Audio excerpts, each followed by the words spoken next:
കാട്ടിൻ നടുവിൽ കൂളിവാക മകനെ കരിങ്കുട്ടി സ്വാമിയെ. വേട്ടയാളായി മഹേശ്വരൻ വനപ്പാതയിൽ മധുര സുരഭിയൊരു സുത്രി ശബ്ദം മങ്ങളും കാറ്റും പാടി. ആ ശബ്ദം തേടി വന്നപ്പോൾ കൂലിവാകയെ കണ്ടണഞ്ഞു. ചന്ദ്രസുന്ദര്യത്തിന്റെ തിലക്കമണിഞ്ഞ വനദേവി കുളിവാക പരമശിവൻ വിറച്ചു നിന്നു. ദേവഭാവം തോരാതെ വണ്ണം പാർവതിയമ്മ ദർശനമായി കൂളിവാകയോട് പുഞ്ചിരിച്ചു. ഭയം വേണ്ടേ മകളെ, മുൻജന്മത്തിൽ നീ എന്റെ കോഴിയായിരുന്നു. ഒരു ചെറിയ പിഴവിനാ ഗണേശനെ നീ പാൽ കൊടുത്തപ്പോ.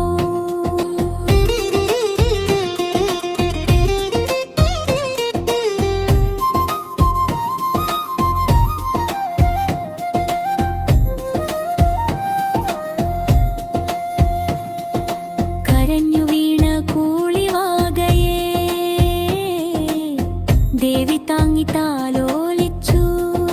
ശാപമാന വരമുയരും ശിവപുത്രനെ മുലയൂട്ടാൻ കൂളിവാകയായി ദേവി മാറി. ശിവനരികിൽ വന്നിരിപ്പോൾ തപസ്സിന്റെ ആ ജ്വാലയിൽ നിന്ന് ദിവ്യ ശിശുക്കൾ ജനിച്ചു. ആ കൂട്ടത്തിൽ മൂത്തവൻ കരിങ്കുട്ടി ചാത്തനായി കാളവാഹനൻ, ധീരനായി കാട്ടിൻ കാവൽ വീരനായി.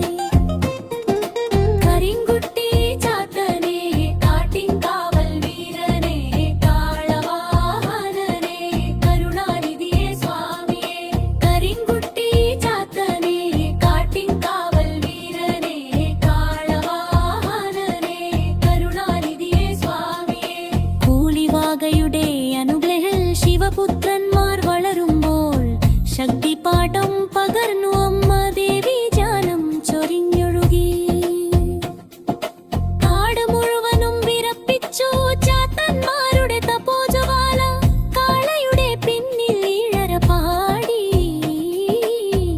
കളിച്ചു ഉല്ലസിച്ചു. ഏഴാം വയസ്സിൽ നാരദ വന്നു. കുട്ടികളെ കേട്ടോളൂ, നിങ്ങളുടെ മാതാപിതാ കൈലാസത്തിൽ കാത്തിരിക്കുന്നു. പിതാവിനെ കണ്ടോർമ്മയിൽ ചാത്തൻ കൈലാസത്തിലേക്ക് നടന്നു. നന്ദികേശൻ തടഞ്ഞിട്ടും വിഷ്ണുമൂർത്തി വേഷം ധരിച്ചു. മായാലീല കൊണ്ട് കടന്നിരിപ്പോൾ ആയോധനമെന്ന ദൈവവിദ്യ ശിവൻ പഠിപ്പിച്ചു. ചാത്തൻ ചക്രമായി മാറി സുദർശനമണിഞ്ഞ രൂപം ജലന്ധ